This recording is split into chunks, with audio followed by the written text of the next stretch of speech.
Hey guys, welcome back to the channel. It's the Clueless Dad. I just thought I'd put out a video today. Something I'm seeing that you normally don't see is tractors on a lot. We're starting to get equipment in. You know, I'd like to say it's because things are getting built, but I just think it's that time of year when boating season hits and they just want to fill your lot, so it looks like nothing's wrong, but there really is some shit wrong. But anyway, you know, you're starting to get some equipment. Brush hogs are rolling in. You know, it's a lot better than where we were sitting a year ago. You know, I'm starting to get trailers, things like that. So, you know, if there's something specific you guys want me to go over, maybe something you guys want me to look at, talk about, let me know in the comments down below. I'd love to go over, hear from you guys. If there's something that you guys specifically want me to do or see or something, let me know. My email's in there. You know, send me an email, send me a comment. I really love you guys for subscribing. I know I haven't been putting out a lot of videos, but it's been a chore here at work lately. It's been a chore just with life. You know, you get older, things change, and you know, things are a lot harder to learn when you get older. You know, I was always could be able to work with computers and things, but here lately I feel like a total idiot because I just can't do things I used to. So you know, life changes you a little bit, sometimes for the good. But anyway, what we're looking at today, these are RCR 1860 brush hogs. They make an RCR 1260, which is the guy right back there, which is pretty much the same. The difference is 1860 gearbox warranties are 5 year, where 1260s, the gearbox warranty is 3 years. One of the big changes on these that you see is on an 1860, they're a little bit thicker deck. All the bracing is on top of the deck on these. That's what you see those ribs up and down for. Normally that's underneath the deck on models. On these, they're on top. Where on that 1260 over there, you can see none of that's on top of it. So that means all that bracing is underneath it there. So just depends on how you want it. You know, the 1860, you're not going to have as much area for grass or things like that to collect up underneath, where the other one you would. So it just kind of depends on what you're looking for, what you want.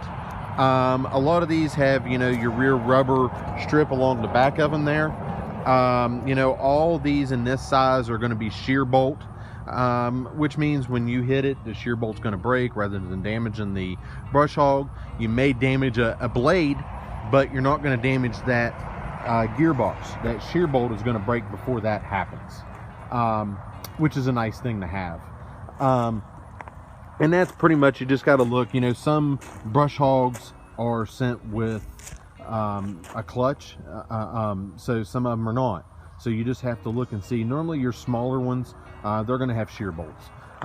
If you look down at these two little guys here, these are 4-foot brush hogs, which is basically going to be BX 2680, B series 2401, 2601. And then they make one smaller that I don't have right now, is a 42-inch, which is going to be mainly your BX series. Your 2380s, 1880s, those kind of deals. I say 1880s real lightly there because that's depending on what you get into, what that's going to run.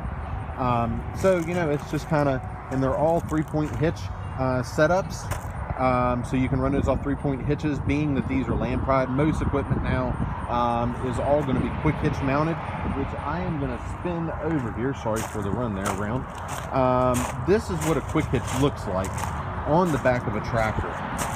So this quick hitch is going to go on there. You'll do your adjustments for how you want the quick hitch to sit, up or down, or how you want your implement to hit. And then when you go to hook it up, you're just going to lay that top point in here, and at the bottom, when you pull this up, it's going to move these in, and that's going to be your teeth that's going to grab and hold on to whatever implement that you're putting in it. So it's kind of a cool thing. But you can see right now I got a little bit of every tire. I've got some ag tires, I've got some R4 industrial tires, and on down the line. You know, most of these are L series, so you're not going to see a turf tire there, but you are going to see the R14s, which is the tire that is in between the ag tire and industrial tire. I just had a gentleman on my channel. He was talking about his ag tires using a loader that he constantly has to pump them up. If you go with an ag tire, I mean, the sidewall's thick, but it's not as thick as what your R14 or industrial tire is going to be. So you may want to think about maybe moving over to one of those two tires, get a thicker sidewall. You wouldn't have to add air as much. So that's one thing to think about when you do these. So it's just a little bit to think about. And guys, again, I just wanted to get the video out there to you. Remind you guys, go vote wherever you're at. You know, voting season is upon us. Go vote, man. You can't complain if you don't vote.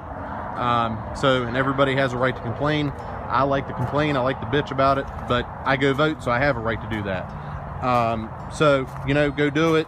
We need it. The country needs it. Now I'm seeing we're out of diesel, so it's just a matter of time for everybody starts raiding Walmart and everywhere else, getting their toilet paper and their paper towels again, which is absolutely ridiculous. But you guys have a great day, have a great weekend. God bless.